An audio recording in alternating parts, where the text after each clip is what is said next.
If I told you that an enlisted Marine went from a negative net worth to a millionaire with over 100 rental units in just 5 years, you probably wouldn't believe me. But that's the story of today's guest, David Pere.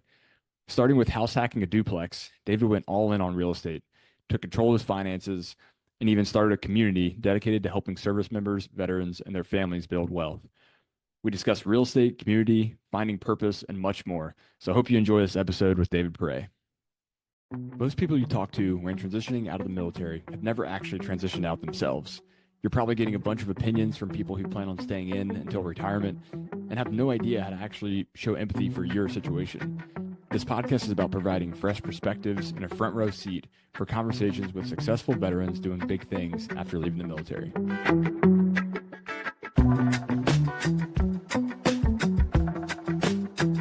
What's up, gents? Hey, how are you? I'm good. Living it up. Yeah, so to start, I think we have a mutual contact that I mentioned earlier, Tyler Kotlowski. Oh, that's right. This was the Instagram DM. Ski. Yeah. Um, Yeah. Oh my God. Yeah. Don't get me started. He and I were Lance Coolies together in Afghanistan. And then my last unit, we were the two staff sergeants running one MEF's logistics. Oh, wow. Okay. Yeah. So we worked together when we were 20 on a deployment, and then we worked together, I guess 3 years ago. And we still talk probably every week, Instagram or Nice. whatever. Yeah. He's a stud. Yeah, absolutely. He when I was 10 years old, we made an acquaintance by him inviting me to play football. And it was over from then on. We were best friends for all of high school and everything. So That's awesome. he and his brother and I were very close. I was an only child, so they were like my adoptive family, basically. I was That's always what's over up. there.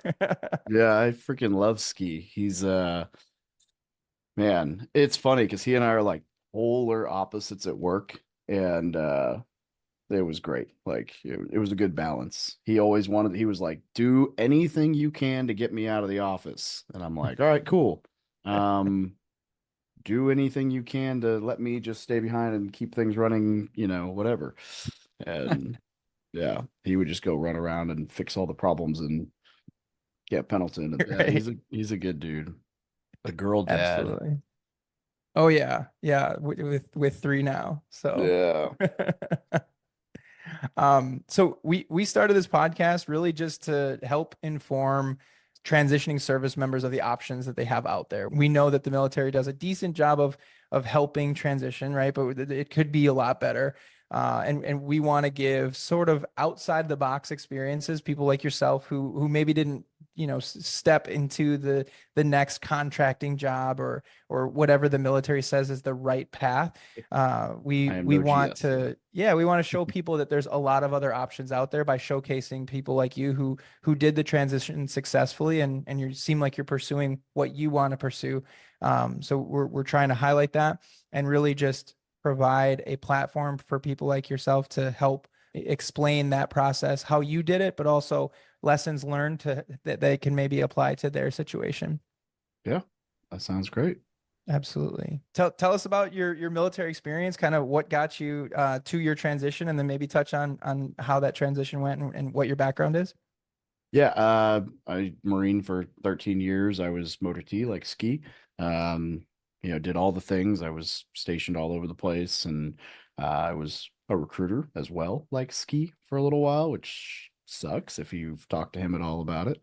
And then I got into real estate in 2015, so about 7 years in. Rich Dad Poor Dad was kind of the book that set that off, and I just started investing. I got to a place, really, I loved the Marine Corps. I would have stayed around, but I'm sure you've probably talked to him a little bit about our job together in Pendleton, where we worked in a windowless vault with nobody cared that we existed, and we hated our life. And I had a boss who was just miserable to be around. And I remember getting an ass chewing one day, and I was like, I make more money than this dude, and I don't need to be here anymore. Like I'm out. I'm not re-enlisting. This is not fulfilling at all anymore. Had I been able to like stay running motor pools and deploying and training and going cool places, I probably would have stuck around. But they I was the one that was good at the admin stuff. So Ski got to go to Dubai and I got to stay in California. And then Ski got to go here and I got to stay in California. And then Ski's replacement got to go somewhere else and I got to stay in Cal. And I was like this. So I left and yeah, I was lucky enough that I'd started a blog called From Military to Millionaire, just kind of documenting my journey. And that kind of blew up. So I got to a place where between that and the real estate, I wasn't going to have to take a job. And now it's been 3 years now and haven't worked a job since. So I guess my transition was kind of smoother than most, but I still had all the normal like loss of purpose, loss of identity kind of issues, getting settled into not being around service members and having to choose what to wear and all that other crap that everyone goes through. And then, uh, I built the community out and I was able to kind of reconnect with veterans that way. And that's been good. I just want to go back a little bit to so it sounds like you had achieved a good bit of financial freedom by the time you left the military. You're making more than the boss. What was kind of the path to get there? I know you mentioned reading Rich Dad Poor Dad. How did you turn that into cash flowing real estate and the ability to choose what you do on a daily basis? Yeah, my first purchase was a duplex. I bought a duplex. I lived in one half. I rented the other half, and I was able to. I went from like I lived in a 2-bed, 1-bath apartment where I was paying like $550 a month to this is in Missouri, so cheap cost of living. And then I moved into that duplex, and I think I was out of pocket like 115 a month to own the place after the other tenants paid rent, and so I reduced my cost by 400 and some change every month. And then when I moved out, it started paying me, and that was kind of when the light bulb went. I was like, this works. Like I have a property manager. I'm not doing anything. I'm collecting $200 a month. Um, Life is good. And so when I moved from there, I got stationed in Hawaii, and I got priced out there, so I just kept buying in Missouri. And it was just took a while to save. I think it took like a year and a half to save up for my next investment property, and then that kind of snowballed. By the time I left the military, I was doing like 4 deals a month as a wholesaler, and I'd try to keep one of those every month. And then that just kind of, I guess we rolled that. I got tired of wholesaling, and as the community grew, I realized I could raise money, so that I started partnering with people where they might bring the deal and they'd manage everything, and I just brought the capital from either myself or other investors into the deal to be able to make money. And it was good. I mean, I wouldn't say I was like completely financially free when I left, but I was, pulling in like $40,000 to $60,000 a month in revenue from wholesaling. So, and I was doing it on like my lunch breaks and my evenings and my Saturdays. And I was like, what if I just did this full time? And I mean, that was good for a little while. I got tired of it, and that's why we work more on the community and the coaching side now, and then raising capital. But it's yeah, still work, but on things I want to now, which is nice. I love that you started off with the house hack. It wasn't the very first real estate investment that I did with my wife, but our third and one of our very first properties was a triplex that we bought. We lived in one, Airbnb another one, and had a long-term tenant in the other, in the third unit. And we fixed it up. It was a significant value add play. So a lot of work to be done, but that house hack, and we used a VA home loan. I'm assuming you did as well on your duplex. I wish, man. I went to a VA specialist. I'm going to call them out. Bank of Little Rock Mortgage, who was kind of the one that I heard on the radio when I was getting into all this. And they were like targeting veterans for their VA loan. And then I went to the local lender for that. And the guy basically sat me down and was like, you can only use the VA loan once. You don't want to waste it on this property. It's not very expensive. And so I used an FHA, which he's right. It was an $80,000 duplex. Like I was out of pocket all in, including like replacing a floor and painting a porch, like $4,000. But it could have been zero. And he was dead wrong about using the VA loan more than once, which is part of what sparked my like desire to teach others about this. Because over time, I kept getting misinformation. There's probably 2 or 3 deals that I should or could have bought either with the VA loan, actually all 3 with the VA loan, that I just kick myself because I'm like, I didn't know any different. And these lenders weren't the problem is like, keep this short. every lender can do VA loans, but that doesn't mean that because they're able to do a VA loan, they know anything about it. Most of, like, you don't have to read the guidelines or understand it to get licensed. I am licensed, and it's literally like the VA backs it. It's zero down for veterans. Ta-da! Move on. And so, these guys, they're not going to tell you that they don't know what they're doing. They're not going to be like, hey, Griffin, you want to use your VA loan? That's great. I'm the wrong guy. Go give your business to this person. They're going to go, Mhm. I'll kind of figure it out. Sure, we can do that. And then they don't know what they're doing and they'll screw you over. I'm also a licensed loan officer, so it's for sure. There's so many people that, oh, let me price you out against this guy, and he doesn't know what he's doing with VA loans. So Yeah. they're either their pre-approval is completely off, or they just don't know what the intricacies are with the VA loan. And I think it's, obviously my specialty is the VA loan. So going to conventional and the other realms, it's almost easier just because there's more restrictions on the VA loan side. Yeah.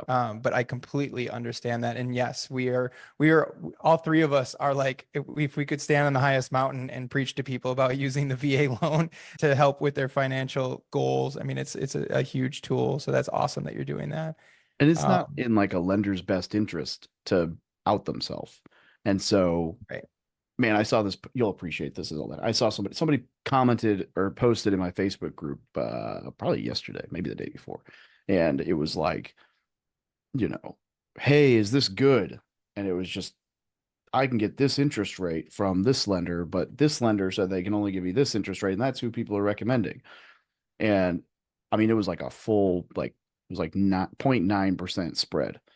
And so somebody commented and was like, how much is it going to cost you? Like, there were all these comments like, oh my gosh, that lender. Oh my, And then someone finally commented and was like, I hadn't seen it yet, tagged me. And they were like, how much is it going to cost you to get that rate? And it was like, they were buying it down. It was $23,500 to get 0.9. So I was like, dude, I pulled my calculator up on my phone and I was like, 5 years, 7 months. That's your break-even point on that. Most people don't live in the house that long. If you're betting that the market's not going to take enough of a downturn to use an IRRRL in the next 6 years, like, I'm not betting that way. And also, you're going to save a couple $100 every month. Like, keep the $23,000 in your pocket in case an HVAC blows up. Right. It drives me nuts. I'll give you a 1.5 for the right price. Yeah, like it's like, exactly. oh, I got a better interest rate. Cool. What's your credit? How much did you pay for it? Did a 2-1 buy down and another 40,000. Yeah, well, great. Yeah, your rate's awesome. I could have bought another house for that. So, but with people, especially if they're first time home buyers or they're new to this, they don't know what to focus on. So even if they're they know finances, there's so much information that a lender can very easily do the whole, hey, just don't pay attention to this. Look it over here, And I love what you said, the break even point. That's what everybody should be doing for their clients, and actually understand, hey, what is this impact to you financially? And I had a client that was aware of that break even point and still wanted to put the money towards it. And that's their choice. But even though I recommended against it, they were very, very risk averse, and getting the knowledge, getting the experience, or at least the information to be able to make that decision is what some lenders literally don't do. They just kind of say, hey, this is the rate. Here's what it costs. And some people get, forced into that decision. All you care about is the rate. I'll get you the rate. Yeah, right. Exactly. Yeah. Never mind the IRRRL, which is like the best hedge for interest rates ever right now, where it's like, anyway. Yeah. The funny thing is, like, well, we're going to end up down a rabbit hole, but like, if it took you 5.5 years to recoup, that wouldn't even qualify for an IRRRL. So let alone, doing it for a purchase. It's like, no, this is stupid. Like, the VA would tell you no. They would not approve of this. Yeah. No, and going back, there's so many stories like that. We had a guy who reached out, said, hey, I got contacted through the mail by this random bank, and they're giving me this great rate for my IRRRL, and it was not allowed, right? There's certain restrictions for what you can pay for, and they didn't know that. The lender didn't know. They would have found that out by the time they closed, but at the same time, it was like what you said, it was $20,000 in points, and it definitely wasn't something the consumer wanted to do, but they didn't realize it because they were rolling that into the price of the loan. Yeah. So they just see cash to close and what my monthly payment is. And, you'd think that as many restrictions as there are on this industry, some of the restrictions just aren't actually, checking the right box for like actually Yeah. protecting people. Yeah. But it's great to hear. It sounds like you're absolutely doing the right thing and looking out for people. So that's really awesome. And Jack, for those listening that don't know what an EARL is, interest yeah. rate refinance loan, it's a very, very it's Thank you. one of the most simple ways to reduce your rate on a mortgage. Yeah. Yeah. And low cost too. So that's like the point. All you're doing is reducing the interest rate. So they're really streamlining the process and getting it cheaper. And as far as compared to a conventional refinance, the EARL is phenomenal. Well, the So, best part is there's no credit or income verification. You don't even have to occupy the home anymore.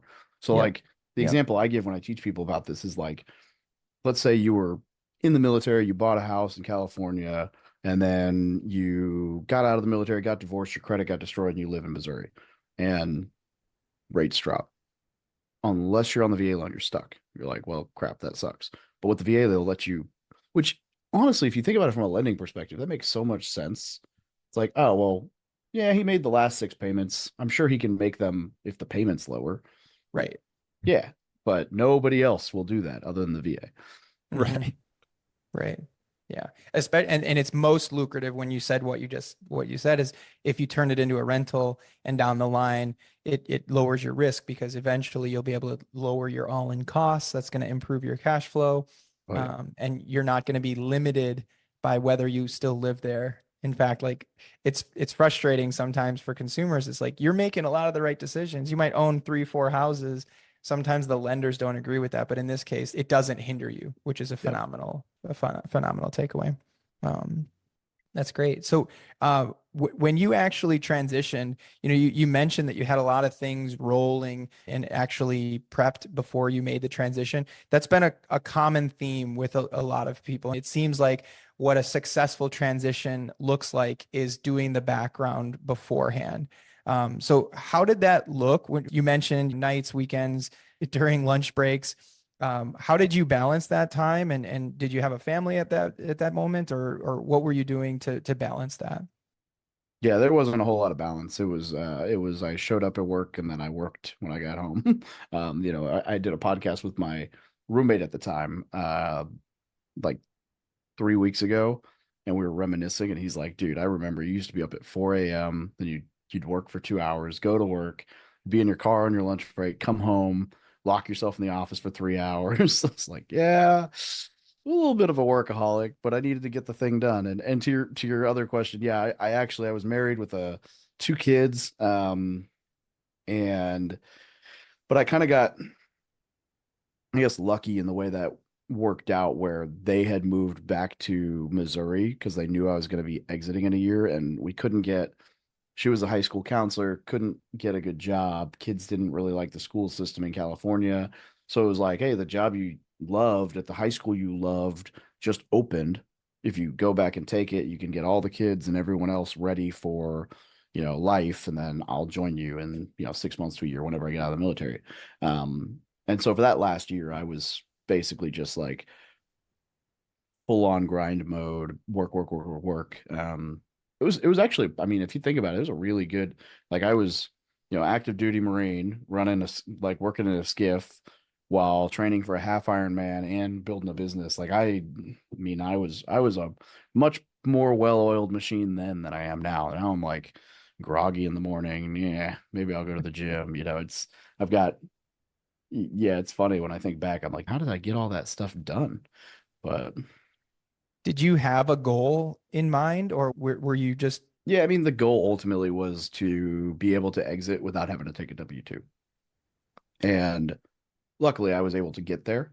Um, it was just, yeah, it had its ups and downs. It wasn't always easy, but that led to like the next thing, the next thing, the next thing, like more and more and more and more. I've actually slowed down a lot on real estate as a focus, and now I work more on the community because I kind of got to a place where people bring deals to me all the time, and so I'm like, I like this person as an operator. I'll partner with them. And so I don't have to actively be looking for real estate as much as I used to, which is nice. Does that work on the community look like? Like, what is that the majority of your time these days? Yeah, you're looking at it. This is me working on the community, growing the brand. Um, I mean, it's a lot of free content, right? It's basically pushing out YouTube videos, videos for Instagram and TikTok, and just, I guess, answering questions in the community.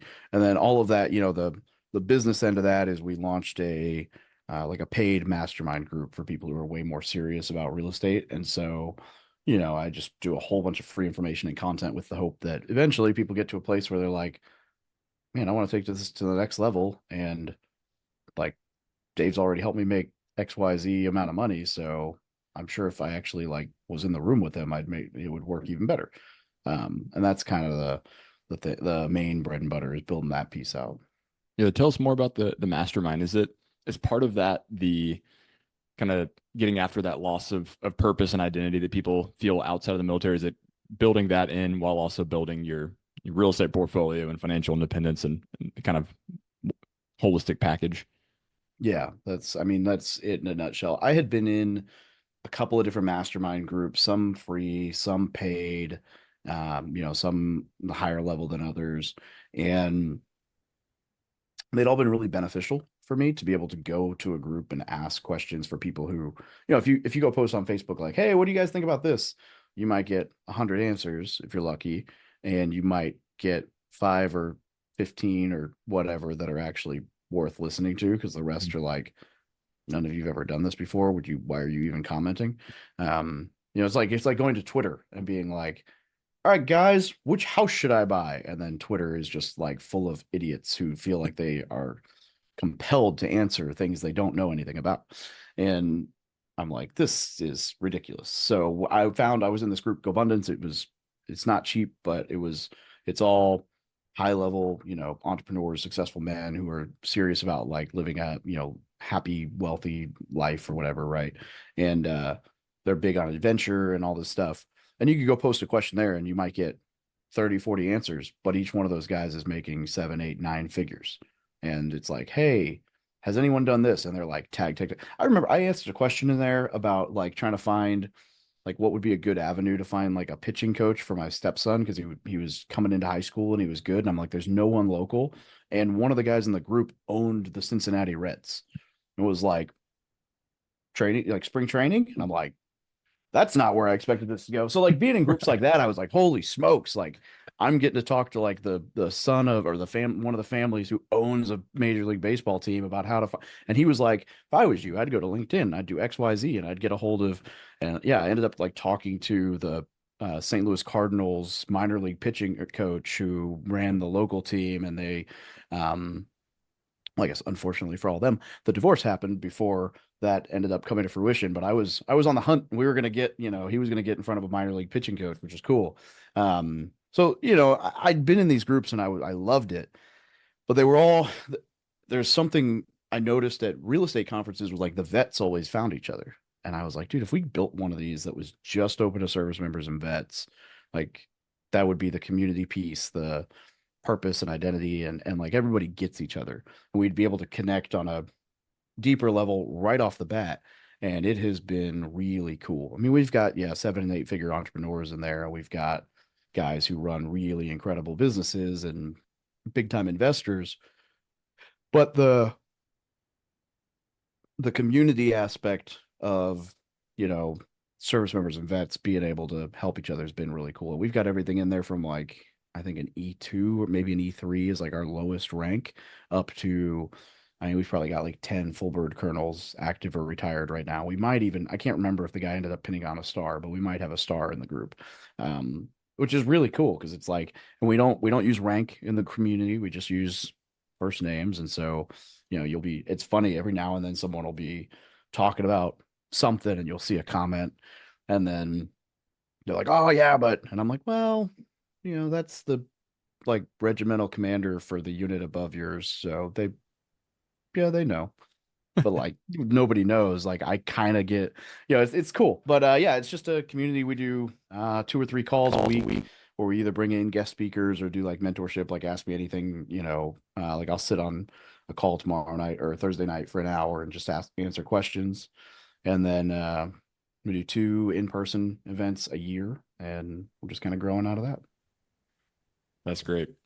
Yeah, it's cool. Yeah. Nice. You mentioned that the vets always find each other at real estate conferences. I mean, that's how you and I met at Bigger Pockets a couple of years ago. Yep. We just kind of gravitated to one another along with several other vets that were there. I mean, it's so true. It's just like in a sea of 1,500 people, however many were there, the handful of us just it ended up connecting somehow. And it's not always because we're the only ones left standing at the bar. That might be the case sometimes, but that's not always it. Yeah, not the only ones still at the bar, not the only ones with tattoos, but that those could be commonalities nonetheless. Right. Yeah. Yeah. Exactly. What are all the realms you're in now? Are you're doing the education piece and the social media focus? You're doing the group that you just mentioned, right? What Yep. else? What else are you into? That's the majority of it. The military millionaire community, like the overarching, all the free content is the main, piece. And then we've got the war room is the mastermind group, and then real estate, obviously, but yeah, just kind of scaling all the content and community stuff. And then I guess more recently, locally here in Southwest Missouri, I've started doing a once a month in-person real estate meetup, and then I just started recording episodes. I haven't launched yet, but we're going to launch a local podcast, call it the Springfield Business Podcast, with my intent being to just basically meet every business owner in town. Nice. Yeah, so just networking. Yeah, that's awesome. It's a little bit more fun than all the hard stuff with the military, right? Like obviously the Yeah, no more camaraderie 3 a.m. and at the stuff, armory. but right. Definitely a little bit more laid back, that's for sure. You know what the cool part is too? Like tomorrow's Wednesday, and I called I think there's 12 of us that are gonna just grab kayaks and go drink beer and float the river, because we're bringing kids, so it's like 6 of us and 6 kids, and but yeah, they're all either own their own business or financially free, and I'm like, guys, why don't we ever do anything during the week? Like, we all still work because that's what we're used to. I was like, let's just take a Wednesday and go float. And yeah, it's cool. Yeah. Dave, I love taking a second to zoom in sometimes, and maybe we could just, if you were to coach or speak to a person still active duty that wants to get into real estate, maybe reading Rich Dad Poor Dad as a first step, but how would you coach them through kind of building their portfolio in preparation for getting out, and then building towards the kind of financial freedom or ability to go float on a kayak on a Wednesday in the future? Yeah. I mean, I would plug my book first. And that's mainly because when people reach out to me about mentorship, I'm like, if you haven't even taken the time to read my book, which I give away as a free ebook. Yeah, it's free, right? I mean, yeah, I mean, you can definitely pay. You got you go to Amazon and pay $20 and get the nice hardcover, but I give away the PDF for free. Personally, I freaking hate PDF books. Especially the phrase ebook today just screams marketing pamphlet that we called a book. But this is, it's 270 pages. It's an actual book, but but I give the PDF away just so I don't feel like I don't have to charge people. And then I'm also if you actually like to read books, there's an audio book and a real book that you can, pay for. But I always point people to that, because inevitably what'll happen is they'll come and they'll ask me 50 questions, and all 50 would have been answered by the book. And I'm like, we'll start there. So we speak the same language. Now that we're there, my answer would really be, if you joined after 2018 and you're on the blended retirement system and you're not doing 5% matching contribution, you're an idiot. At least get the matching contribution. Personally, I love the TSP for a lot of reasons, but at least get the 5% match. There's nowhere else in the military or in the world where you're going to go and hand someone, $25 and they're going to say matched. Now you have 50 and it'll grow and it's tax exempt. Take advantage of that.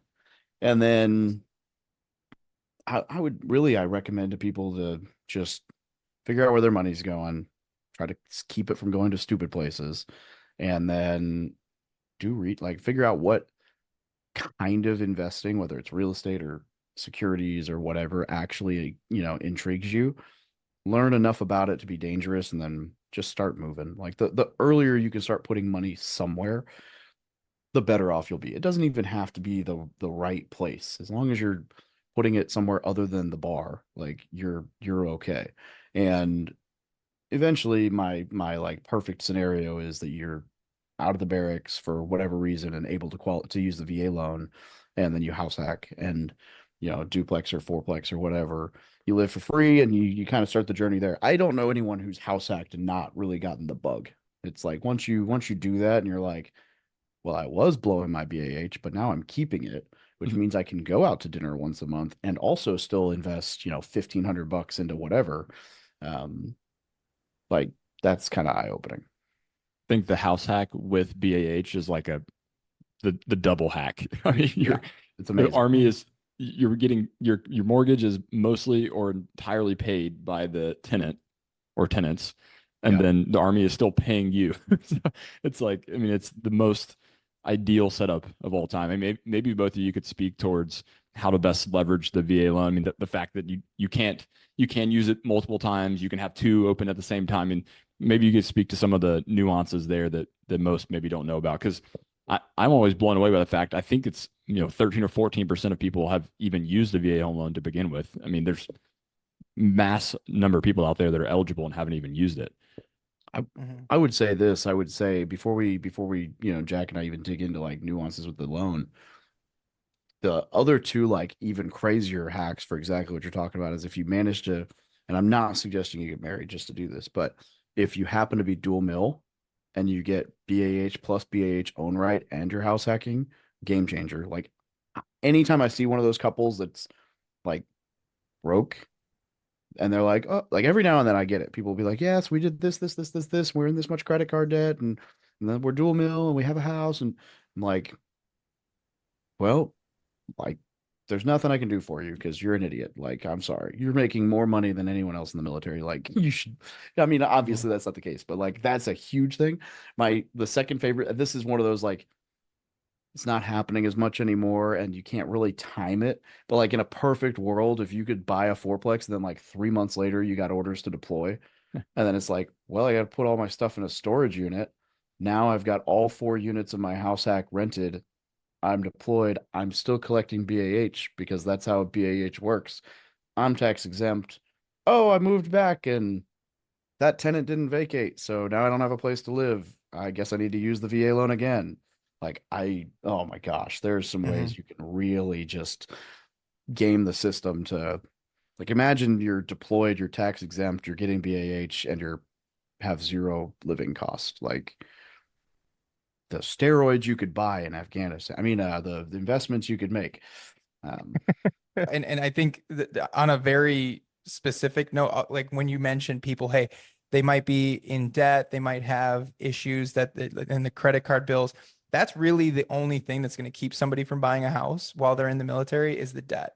Because you can improve credit scores really quickly, just with, there's different ways to do that. And the credit scores that are acceptable for a VA loan are quite low. So really what it is it's the debt. But what I say is you are one PCS away from being able to change your lifestyle enough to knock your debt out almost entirely. Now that's being, coming from Hawaii. So people coming here, there's a bigger influx of cash through the PCS to Hawaii, just because the Oconus piece, there's TLA, you get to stay in a hotel and kind of live for free, so to speak, for a period of time. But any PCS, if you do a Diddy move, there's different ways to make money. And then with that major transition in your life you can also transition your finances and say, it's a new place, it's a new job. We're gonna kind of come back a little bit and separate ourselves. And even $500 a month, if you just at least try to knock out that debt, which then is gonna knock out that 3-foot wall to be able to qualify for the VA loan. So especially coming to Hawaii or any Oconee. If you're going Alaska, really it's an Oconee state is what is most lucrative to do this in. Yeah. But you can pay down your debt. You can almost, we've had clients that paid off debt and covered their closing costs just through saving and being, now they were really, really frugal during those 3 months that they were in transition and buying a house. But that frugality led to like getting a free house, right? And paying down their debt and doing that. So that's the biggest thing, is try to get rid of the debt, which I'm going to sound like Dave Ramsey here, but in order to qualify for the loan, and then figure out, what to do, the quadplex, the house hacking. That is absolutely one of the best options right now, because a lot of real estate options are out of reach right now. The things that worked in 2013 or 2016, some of those things just aren't possible based on where housing prices are. But house hacking for sure still is a possibility, because it's not about only cash flowing at that moment. Really, the goal is just to limit your own expenses and help, maybe the renters can cover a little bit of your rent. And that's the way to just compound that. Like you said, that's great. That's really great. Jack, Yeah, and maybe I shouldn't speak to this, but also, we mentioned credit card debt.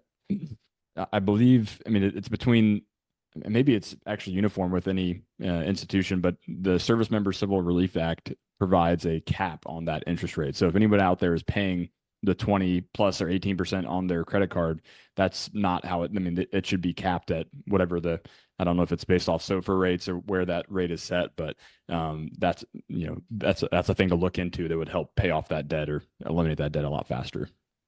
Yeah, it was 6% for any debt that existed before you joined. I don't know if that's changed. Another perk to your point, Jack, is the VA actually has no DTI requirement. Now, every lender has their own overlays, but realistically, you can have more debt and qualify for a loan with the VA than any other mortgage out there. Not that I necessarily say go ahead and get the debt, but especially, like, I'm thinking through a PCS to Hawaii. If I'd known what I was doing, and we kind of did this accidentally, but like you sell your vehicles because you're going to an island where it doesn't matter. You'll erase that debt. Then you take the COLA and the 3 months and you pay off credit cards or whatever. Yeah, you could qualify for the moon and then buy a little island beater. And are you on Oahu now? Yeah, we are. Army brought us here about 5 years ago, and I recently, about 4 months ago, transitioned out. We're doing real estate full time here, so we love it. We're staying I'll here. have to introduce you some friends. I loved it out there. Yeah, absolutely. Anybody, I mean, again, get me in a room and to help me talk about real estate within Hawaii. That's where my passion lies. So we absolutely love it. So. Well, Jack, we also mentioned the house hack. I think, house hacking can be done even if it's not a duplex or triplex or quadplex. Those are certainly ideal, but I have a concept that I've been playing around with that I've called the cost comfort continuum, where you can pay a lot more and have a lot more comfort. So you're kind of on one end of the spectrum, or you can end up coming out of pocket a lot less and have still less comfort, but still, you could have a single family residence where you're sleeping on the couch or you're living in one room. Again, this is ideal for a single guy or girl, not as much for a family, but you could have roommates essentially, or have housemates that are house hacking with you. So it's all where you want to fall on that continuum. It sounds like Dave and I are very much on the same page, where if you have separate units in a triplex or duplex or whatever, living in one, having your own space is certainly preferable. But even if someone's moving to Hawaii, they're like, man, I can't even find a triplex or a duplex. It's just, it's almost impossible to find. You could still do this strategy. It just is a matter of how comfortable you want to be. Yeah. Find an old house and renovate it. YouTube University, like there's so much you can do that aesthetically adds a lot of value to the home that really isn't that hard to do. You can do flooring yourself. You can renovate a bathroom with just a little bit of expertise.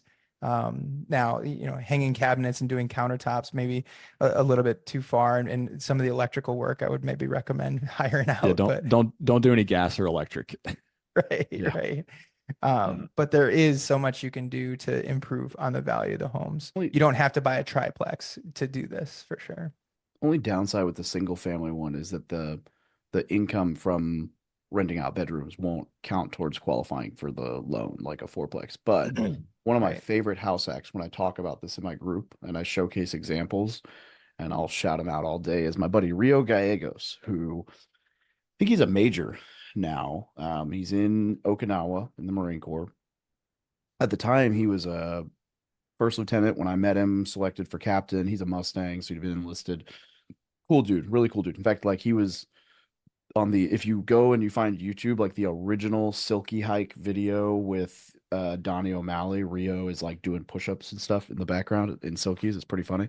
That was when he was like a corporal or a sergeant, like jacked. But all that aside, he bought a house right outside the back gate of Camp Pendleton. Beautiful house. It is a 5-bed, 4-bath in a gated neighborhood. I mean, it is the type of house that people are like, you can't house hack that because it's too nice. Like you wouldn't be able to live in a neighborhood that nice with a pool and whatever.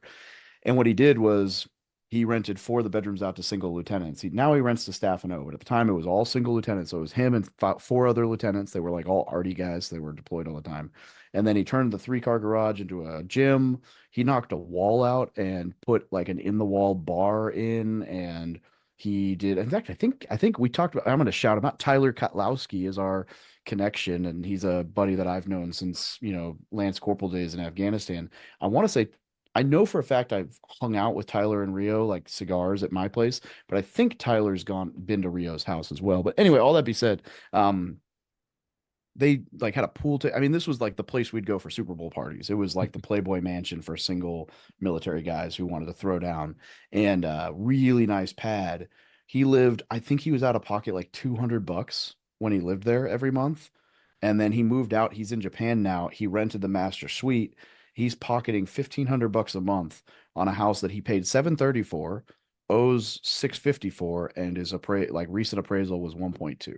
Hmm. And he's making $1,500 a month on this house while living in another country. Pretty sick. Mm-hmm. And it's probably, it's definitely common sense, but think about even when he was paying a couple $100 a month, wasn't quite covering the entire mortgage. Think about every month the rent that he was making was paying down the principal to some degree as well. So like that's just adding to his net worth, regardless of the small monthly payment that he had. That's an amazing story.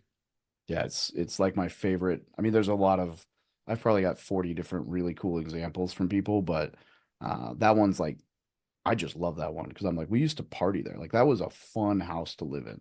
They were always doing stuff. And he was, yeah, like pocketing 95% of his BAH to live there. And it was cool. It's maybe applicable more to short-term rentals, but it definitely does work with long-term rentals as well. Because as we've seen in Hawaii, you can when people are renting, whether it's short-term or long-term, they're interested in different things than when people are buying. Yeah. So if you just do, you mentioned all the different things that they did to make the house really cool. And maybe those lieutenants that are living there might be willing to pay a little bit more in rent just because of those small things. I mean, we had an owner that did a fluted wall in their living room, and just the fluted wall, we're getting $300 or $400 more per month in rent just because it was a cool artistic wall that we had, 5 people lined up on day one to see the place, and we got full rent asking price. And compared to other homes in that community, we're just getting higher rent. And what that being said is just find unique things. When you own the house, you can find unique ways to market it and to make somebody willing to pay a little bit more. Now, the rental market is absolutely a market. So people are going to pay what is value, and like they're going to find what they want to pay for. But if you can create value, it doesn't always cost money out of your pocket to create that value that somebody's willing to pay for. Dave, there's one question that we ask every guest on the show, and it's really a 2-part question. The first is one ask and then one give. So what's one ask or one way that folks listening to this could provide value to you or be helpful to you? It's funny. I never have a good answer for that. So I've kind of defaulted lazily lately to if you enjoy my content, please share it. Absolutely. Nice. And what's one way that you could help others or advice or whatever to offer to others that are listening to this? Yeah, I mean, they can go download my book for free. My, I guess if you're saying advice, my like nugget that I tell everyone is that I wish I'd learned earlier how to filter the advice that I receive through the lens of whether or not I would change lives with the person giving it.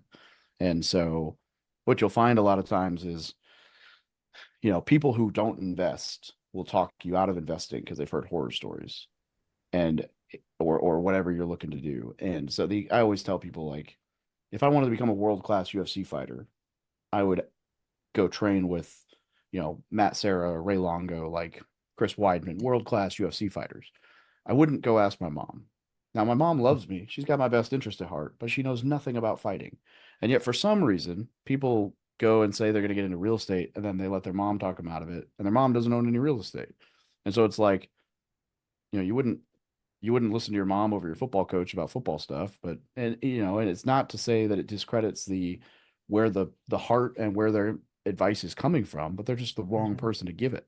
And and that goes for different parts of people's lives. Like if I got a buddy who's worth $200 million in real estate, but is like divorced and terribly unhappy in his personal life, I'd probably take his advice with real estate.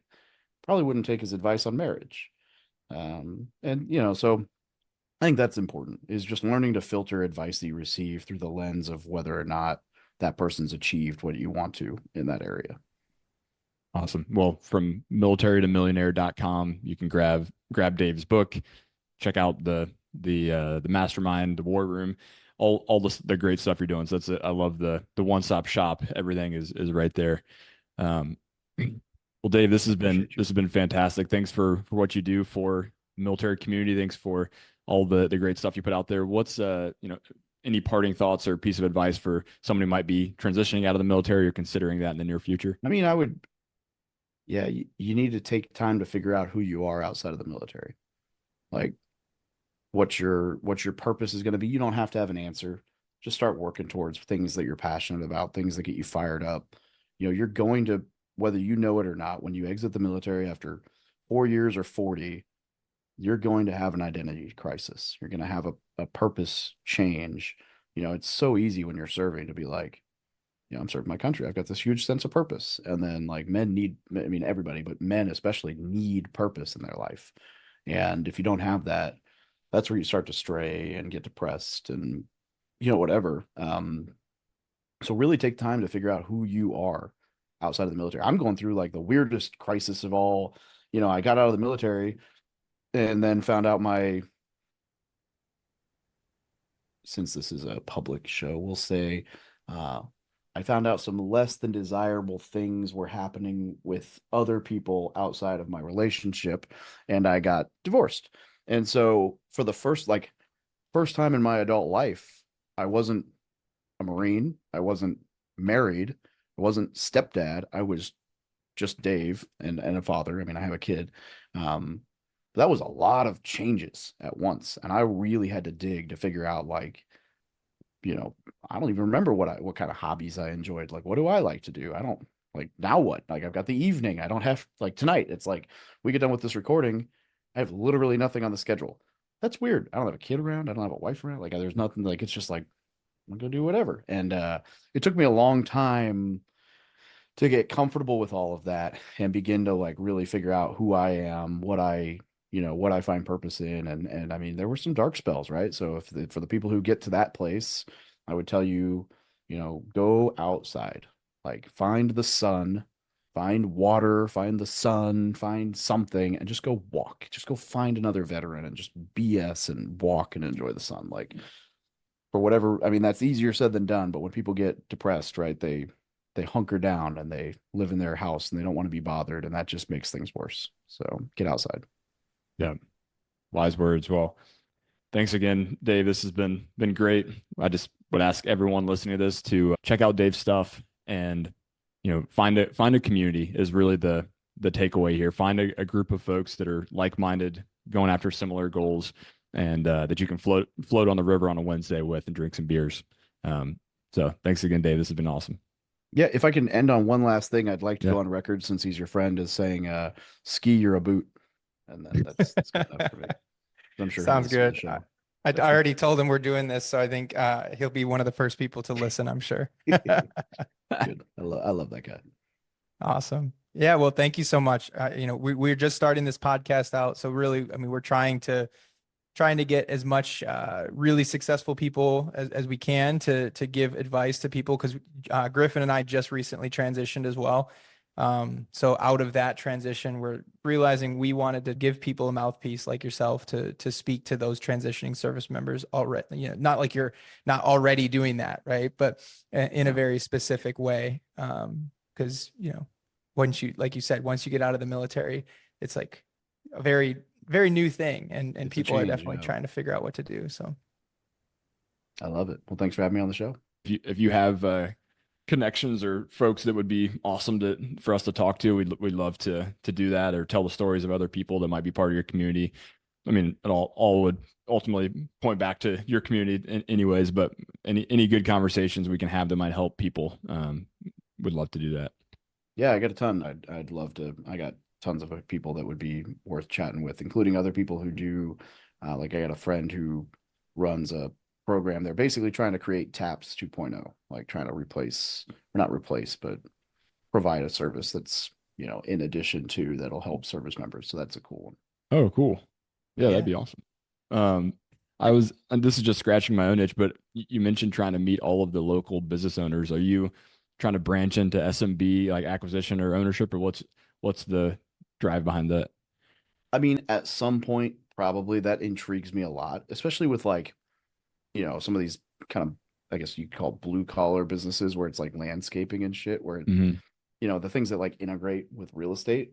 And especially from the point of view of like a lot of those guys are great at running their business in sense of they know their job, but they're terrible business owners. And so, I look at some of these companies and I'm like, I could do marketing and blow your business up. Like I know that I could dominate your space if I wanted to. Because I've gotten pretty good at, SEO and ads and all that stuff over the years. Um, so that's part of the idea. I mean, the real idea is that at some point in life, I'd like to do like big scale development locally, whether that's apartment complexes or, building a tower downtown or whatever. And I know that in order to do that, I'm going to need to know the chamber. I'm going to need to know politicians in the area. I'm going to need to know the people who decide on permits and the plan for the city and whatever. But I'm also going to want to know all the other business owners in town that have an interest in town growing and where it's growing. And I'm like, I don't have a network here to like raise capital from. So in my head, I'm like, you know, Springfield is a really weird, like small town, big town where like we're not huge, but we've got 4 billionaires that live in Springfield. And one of them is like we've got the O'Reilly Auto Parts is headquartered here, the largest privately owned trucking company in the world. Jack Stacks, who wrote the great book of business and is like manufacturing king. And then Johnny Morris, which is the like Bass Pro Shops is headquartered here. He's worth like $8 billion. And so, there's enough like ballers in town that I'm like, why don't I know any of these guys? Like, it's not a big town. I should take advantage of it now and start pulling all those people together. So I don't necessarily have an end plan other than meeting everyone and especially meeting people who could either fund or invest, I guess, or help me with like zoning whenever that time comes. Interesting. Yeah. Well, if there's ever any way that Jack and I could be of value or assistance, he and his wife are building a holistic kind of real estate company. The whole picture for that in Hawaii, and then I buy companies for a private equity backed roll up now. So we've got some acquisition kind of experience. So if there's any way that we could be of assistance, just feel free to reach out. What that's not BlackRock, is it? No. So I'm currently our private equity firm is Trivest, which is one of the oldest in the US.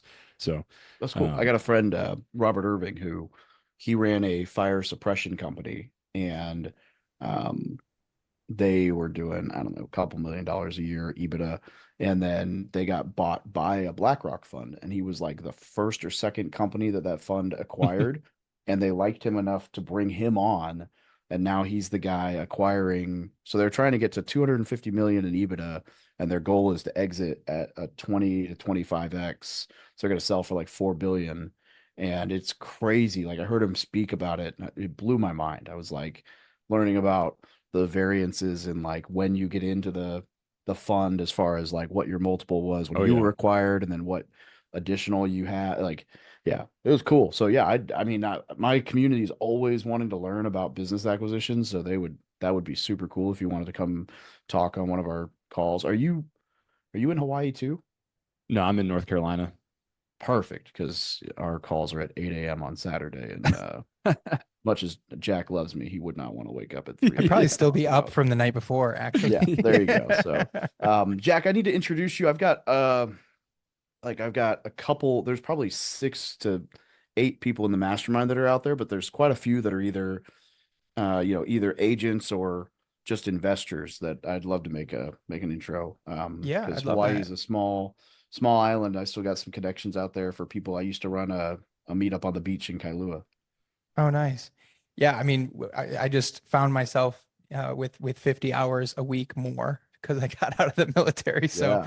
I am ready to create those relationships, and I feel like I have a lot to offer, but also, whatever they're into, I'm loving just hearing what other people's stories are and seeing if we can provide value for them. So Yeah. I think we originally got connected on Instagram. So if you just shoot me a message or whatever, I'll start yeah. making some connects there. Because if I'm being honest, I don't have any plans tonight. So I'm going to go get stoned and hang out with my dogs. Because I'm like, I don't have to do tonight, whatever.